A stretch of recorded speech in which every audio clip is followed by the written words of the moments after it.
And just because you don't see it doesn't mean that it's not going on. Absolutely. The shame and everything that the victim is feeling, the victim's motivated to hide it. Of course, the person that's engaged in the criminal activity has a motive to hide it, and that includes the buyers. Yep. So it's once you get it out there and get it known.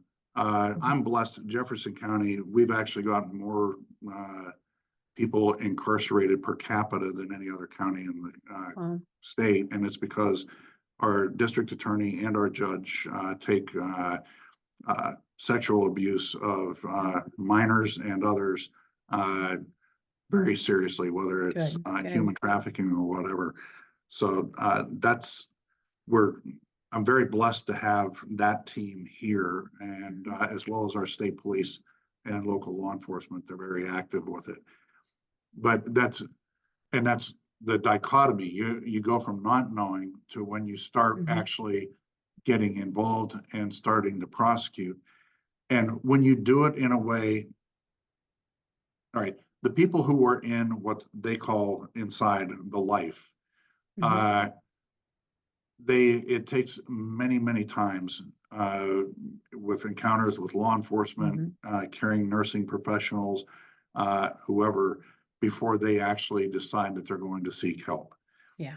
And that can also be a blessing in that, if law enforcement are properly trained, that distrust that the trafficker is sowing with the person, with their the person that they're trafficking, saying, you can't trust the police, they're going to lock you up. And we're working on changing that. Thank you for legislatively, we're working on changing some of that stuff. But that relationship, and when the police officers are doing the things that you and David Cox with Zoe International, training those law enforcement officers, all of a sudden gradually there becomes a level of trust there, to the point where when that person is,